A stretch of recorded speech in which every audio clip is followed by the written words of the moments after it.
Welcome into the Beat Sessions. I'm your host, Mitchell Weary. Let's talk about Eels and their new record, Extreme Witchcraft. They released that on January 28th.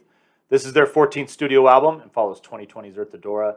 And I really dig Mark Oliver Everett, otherwise known as E by his stage name. I would argue that in the conversation of 90s alternative music, that Eels don't get brought up often enough, especially when you focus on that pocket. Bands like Neutral Milk Hotel, Pavement, Of Montreal. I would say that E is one of those songwriters and musicians that has just been quietly so influential. And if you had a chance to put together a documentary of music, talking to musicians who have been putting out music in the last 30 years or so, a lot of them would cite E as an influence. I think that's really cool about him. And I love that there's just no ego attached to there. He just really is all about doing his own thing, very independent these days on his own label. And this record is a ton of fun. He, in general, is a lot of fun. I love the way that he explores indie and alternative rock, kind of through this Americana inspiration, and especially Earth Adora. It has this very gentle influence. A lot of it reminded me of Wilco when they kind of get into their country folk mode. I really got that vibe from that record, but this new record is much more upbeat. I really dig just the upbeat tempo of all of this rock and roll, and there's moments where it's just flat out funky, but as far as contemporaries, think of bands like Beck when he feels like, getting funky, Spoon, Flaming Lips, Grandaddy. This is a really fun record, and you can just dance the night away to it. I'm loving what he's doing on this album. The production is excellent. Great lo-fi elements incorporated at times. And it's just another damn good addition to what I think is a really fine catalog and a very underrated catalog. This thing opens up with Amateur Hour. I love the title. I love the lyrics on this song.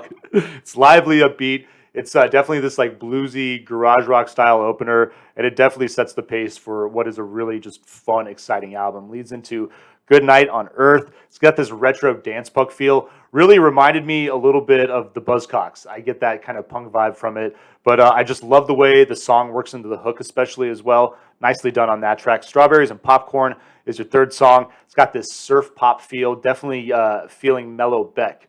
As far as some of maybe like think of Sea Change or an album like that on this song. Little change of pace, which I like. Steam Engine is your fourth track, which brings back that groovy pace. Got a bit of a psychedelic feel, which I enjoyed. Your fifth song, Grandfather Clock Strikes 12. This thing, I love it. I love the way the beat kicks this thing off. It's very funky. Definitely one of the highlights on this record. Leads into your sixth track, Stumbling Bee, which is got this great intro on the keys. It's got this great mix of psychedelic, just like 60s pop. Got a little bit of that Wilco feel on that record. Really dug that song a lot. The Magic is your seventh song. Just a wonderful rock riff. I love the way the drums come in on this thing, and it's just infectiously catchy.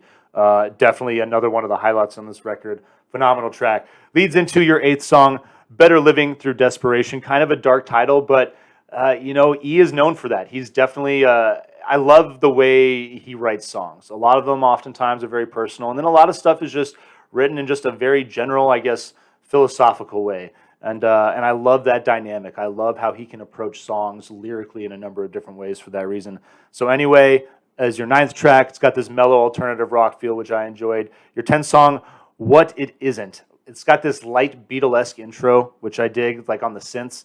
And then this thing just becomes like an earth shaker. Like I was just blown away by the way that this song just blows the top off, and really liked the way that led into Learning While I Lose. I love the title of this song. I love the overall message and just the feel. It's definitely got more of a folk element to it, like the last record.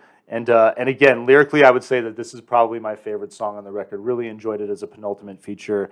And then I Know You're Right is your final track, sultry, psychedelic rocker. Nice way to close this thing out. Just a wonderful 12 songs at 39 minutes.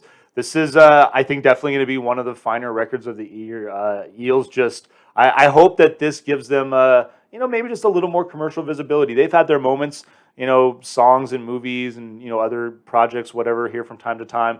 But this is a special record. I think this is an exceptional project, and we're definitely going to vinyl please this thing. So I hope you enjoy this record. I hope you find this review helpful. Please like and share this video. Subscribe to the channel. Do all the things to help me blow this project up in 2022.